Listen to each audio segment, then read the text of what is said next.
Rejea tunayoizungumzia hapa, talaka rejea, ni mume anapomwacha mkewe akiwa ndani ya eda.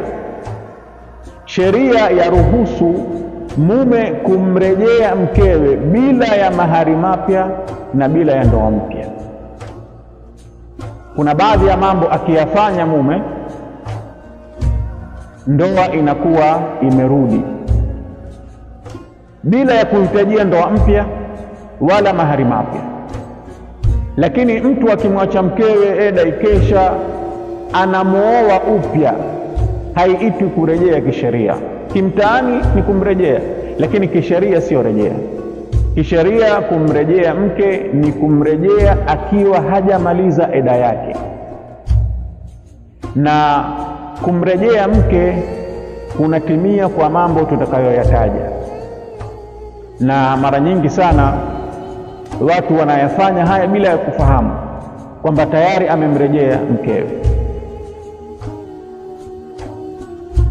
Mume anapomuacha mkewe na akiwa katika hali ya eda, akifanya naye tendo la ndoa, tayari amemrejea. Hata kama kwa tendo lile hakukusudia kumrejea, alifanya tu, tayari inazingatiwa kisheria ni mke na mume, ndoa imerudi. Hili ni jambo la kwanza. Mume akitamka kwa ulimi wake kwa neno lolote kwamba amemrejea, basi atakuwa amemrejea.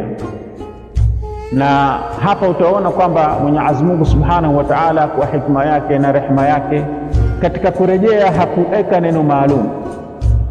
Katika talaka kumewekwa sigha khaswa, sigha maalum, maneno maalum: anti taliq, hiya taliq, fulana taliq. Lakini kwenye rejea hakuna neno maalum. Neno lolote litakalofahamisha kwamba mume amemrejea mkewe, atakuwa amemrejea. Akimwambia mimi na wewe tumerejeana, nimekurejea, itakuwa amemrejea. Akimwambia tuendelee kuishi pamoja mke wangu, atakuwa amemrejea. Neno lolote litakalofahamisha kwamba anataka kuendelea na maisha ya ndoa, basi atakuwa amemrejea. Watakuwa ni mke na mume bila ya mahari mapya na bila ya ndoa mpya.